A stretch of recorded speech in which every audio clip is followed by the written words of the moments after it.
கண்மணி அன்புடன் சீரியல்ல அடுத்து வர எபிசோட்ல என்ன மாதிரியான ட்விஸ்ட் எல்லாம் இருக்க போகுதுங்கிறத இந்த வீடியோவில் பார்க்கலாம். அப்புறமா சோஷியல் மீடியாவில் வீடியோ போட்டிருப்பாங்க. அது நம்ம ஸ்வேதாவோட கண்ணுக்கு தெரிஞ்சிருது. பாட்டி பாட்டி ஒரு நிமிஷம் இங்கே பாருங்க பாட்டின்னு சொல்லிட்டு வீடியோவை காட்டுறாங்க. அதில் நம்ம அன்பு கிச்சனில் கிச்சனோட யூனிஃபார்ம் போட்டுட்டு நின்று இருக்கிறத பார்த்ததும் ரொம்பவே ஷாக் ஆகிடுது. நம்ம பாட்டிக்கு உடனே ராஜேஸ்வரி என்ன இது, என்ன கோலத்தில் அன்பு நின்றுட்டு இருக்கான், ஆமாம் இது எதில் வந்துட்டு இருக்குன்னு சொல்கிறாங்க. பாட்டி சோஷியல் மீடியாவில் ஜேபி ரெஸ்டாரண்ட்டு ஹேஷ்டேக் போட்டிருக்காங்க பாட்டின்னு சொல்கிறாங்க. அப்படின்னா அன்பு அந்த ஜேபி ரெஸ்டாரண்ட்டில் தான் இருக்கானான்னு சொல்லிட்டு ஷாக் ஆகுறாங்க. பாட்டி உடனே வெண்ணிலா அந்த இடத்துக்கு வராங்க. என்னாச்சு பாட்டி, எதை பார்த்து ஷாக்கிங்ல இருக்கீங்கன்னு சொன்னதும் உடனே மயூரி அந்த ஃபோனை காட்டுறாங்க. இங்கே பாரு மயூரின்னு சொல்லிட்டு ஃபோனை பார்த்ததுமே பயங்கரமாக ஷாக் ஆகுறாங்க. என்ன இது அப்படின்னு அன்பு செஃப்பாக தான் வேலை பார்த்துட்டு இருக்காரு. ஜிபி ரெஸ்டாரண்ட்டா, அப்படி ஒரு ஹோட்டலை நான் கேள்விப்பட்டதே கிடையாதுன்னு சொல்லிட்டு வெளியில சொல்றாங்க. உடனே ராஜேஸ்வரி நம்ம எப்போ ஹோட்டல் ஆரம்பிச்சோமோ அப்போ ஜிபி ரெஸ்டாரண்ட்ன்றது கொடி கட்டி பறந்தது. இப்போ அது எங்கே இருக்குன்னு கூட தெரியல. அப்படிப்பட்ட ஒரு ஹோட்டலில் தான் அன்பு வேலை செய்கிறான்னு சொல்லிட்டு இருக்காங்க. உடனே வெண்ணிலா ரொம்ப சந்தோஷப்படுறாங்க. பாட்டி, இதை நினைச்சு நீங்க வருத்தமெல்லாம் படக்கூடாது, சந்தோஷம்தான் படணும். அன்பு எங்க இருக்காரு, என்ன பண்ணிட்டு இருக்காருன்னு எந்த ஒரு விஷயமே நமக்கு தெரியாம இருந்தது. ஆனா இப்ப அன்பு ஜேபி ரெஸ்டாரண்ட்ல செஃப்பா வேலை பார்க்குறாங்கன்ற விஷயம் தெரிஞ்சது. இதை விட பெரிய துருப்பிச்சீட்டு நமக்கு கிடைக்குமா? அன்பு எங்க இருக்காருன்ற விஷயம் தெரிஞ்சிருச்சுல்ல, நான் இப்பவே போறேன். அன்பு எங்க இருந்தாலும் அவர் கையில காலில் விழுந்தாவது என்னுடைய காதலை அவருக்கு புரிய வச்சு அவரை கண்டிப்பா நான் கூட்டிட்டு வந்துடுவேன்னு சொல்லிட்டு வெளியில சொல்றாங்க. உடனே ஸ்வேதா மயூரி சொல்றாங்க, என்ன என்ன நினைச்சிட்டு இருக்க, இதெல்லாம் நடக்கும்னு உனக்கு நம்பிக்கை இருக்கா? கண்டிப்பா நடக்காது. ஏன்னா அன்பு உன் மேல அவ்வளோ கோபத்துல இருக்கான். எல்லா கோபத்தையும் மறந்து உன் கூட எப்படி அவன் வருவான்னு சொல்லி கேக்குறாங்க. இதை கேட்டதும் வெண்ணிலா, போகும்போது தடங்கல் பண்ணாதீங்க, எனக்கு நம்பிக்கை இருக்கு. ஒரு நாள் அவர் என்ன துரத்துவாரா இல்ல 2 நாள் துரத்துவாரா?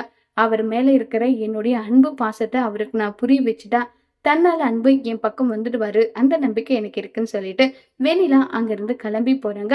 அப்ப சிவகாமியும் கார்த்திகும் இருக்காங்க. அன்பு எங்க இருக்காருன்ற இடம் எனக்கு தெரிஞ்சிடுச்சு. நான் அன்பு கிட்ட பேசிட்டு நீங்க கேட்ட வீடியோ கால் ப்ரூஃப் எல்லாமே எடுத்துட்டு வரேன், பாயின்னு சொல்லிட்டு வெண்ணிலா சிவகாமி வெறுப்பேத்திட்டு போக உடனே நம்ம சிவகாமி கார்த்திக் கிட்ட கேக்குறாங்க, என்னடா கார்த்திக், அன்பு இருக்கிற இடம் ஒருவேளை வெண்ணிலாவுக்கு தெரிஞ்சிருச்சா? அதனாலதான் அவ்வளவு சந்தோஷமாவும் போராடான்னு சொல்லி கேக்குறாங்க. எனக்கும் தெரியல பெரியம்மா, ஒருவேளை தெரிஞ்சிருக்க வாய்ப்பு இருக்குன்னு தான் தோணுது. டேய், என்னடா பேசிட்டு இருக்க? இல்ல பெரியம்மா, எனக்கு என்ன தெரியும், நம்ம உள்ள போனா நியூஸ் எப்படி ஸ்ப்ரெட் ஆகும் பாத்துக்கலன்னு சொல்லிட்டு இருக்காங்க. உடனே சிவகாமி அத்தை, என்ன அத்தை, அன்பு இருக்கிற இடம் தெரியுமான்னு சொல்லி கேக்குறாங்க.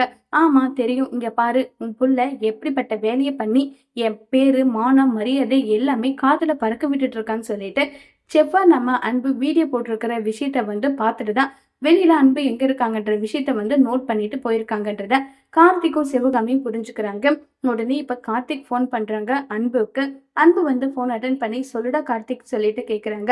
ஏன்னு, எதுக்காகனா இப்படி பண்ண, யாருக்கும் தெரியாம தலைமறைவா இருக்கணும்னு சொல்லிட்டு தான் அவுட் ஆஃப் சிட்டியை விட்டுட்டு தாண்டி இருக்க வீடியோ போட்டு இப்ப வெண்ணிலாவுக்கு நீ இருக்கிற விஷயம் தெரிஞ்சிருச்சு. உன்னை தேடி அவ அங்க வந்துட்டு இருக்கா தெரியுமான்னு சொல்லிட்டு கேக்குறாங்க. என்னடா சொல்றேன்? ஆமா, எப்படியாவது உன் மனசை மாத்தி உன்னை அவ கல்யாணம் பண்ணிக்கணுமா, அதுக்காக வந்திருக்கா. பாட்டியோட ஆயுதம் என்னன்னு தெரியும். பாட்டி மட்டும் கண் கலங்கி அன்பு நீ வந்துடுனான்னு சொன்னா அடுத்த நிமிஷமே நீ இங்க வந்துதான் ஆகணும். அதுக்கப்புறம் உன்னுடைய லட்சியம் எதுவுமே உன்னால சாதிக்க முடியாது. ஏன் இப்படி பண்ணுன்னு சொல்லி கேக்குறாங்க. இல்லடா, இந்த ஹோட்டல்ல அபர்ணான்னு ஒருத்தி இருக்கா, சோஷியல் மீடியா பர்சன். அவ தான் என் முகத்தை காட்டாம நீ வீடியோ மட்டும் எடுன, இல்ல இருக்கட்டும் பரவாயில்லன்னு சொல்லி கட்டாயப்படுத்தி அவதாண்டா வீடியோ எடுத்தான்னு சொல்லிட்டு அன்பு சொல்றாங்க. நீ அங்க இருக்கிற விஷயம் வெண்ணிலாவுக்கு தெரிஞ்சிடுச்சுன்னா முடிஞ்சிச்சு சோழி, எல்லாமே முடிஞ்சுன்னு சொல்லிட்டு இருக்காங்க. சரி நீ வெய், நான் பாத்துக்கிறேன்னு சொல்லிட்டு இப்ப அன்பு ஜீவா கிட்ட ஹெல்ப் கேக்குறாங்க. ஜீவா, என் ஃபேமிலி விட்டு பிரிஞ்சுதான் நான் இங்க வந்திருக்கேன். நான் இங்க வேலை செய்யற விஷயம் யாருக்குமே தெரியக்கூடாது. என்னை தேடி வெண்ணிலாங்கிறவங்க ஒருத்தர் வருவாங்க. அவங்க கிட்ட நான் வேலை செய்யற விஷயம் தெரியவே கூடாது. எப்படியாவது ரெஸ்டாரண்ட்ல இருக்கவங்க யார்கிட்டயுமே சொல்லி இந்த ஒரு ஹெல்ப் எனக்கு பண்ணுங்கன்னு சொல்லி இப்ப நம்ம அன்பு ரிக்வெஸ்ட் பண்ணி கேக்குறாங்க. அன்பு, உங்களுக்கு இவ்வளவு பெரிய பிரச்சனை இருக்குல்ல, நீங்க கவலைப்படாதீங்க. யார் உங்களை தேடி வந்தாலும் நான் அவங்கள சமாளிச்சு அனுப்பிக்கிறேன்னு சொல்லிட்டு இப்ப ஜீவா சொல்றாங்க. வெண்ணிலா அன்பை தேடி வந்திருக்காங்க. அன்பு தெரியக்கூடாதுன்றதுக்காக ஏகப்பட்ட முயற்சி பண்ணிட்டு இருக்காங்க. அதையும் மீறி வெண்ணிலா அன்பு இருக்கிற இடம் இதுதான்றத கண்டுபிடிப்பாங்களா? இல்ல அன்பு கண்டுபிடிக்காத மாதிரி ஏதாவது செய்ய போறாங்களாங்கிறத வரப்போற எபிசோட்ல வெயிட் பண்ணி பார்க்கலாம். தேங்க்யூ.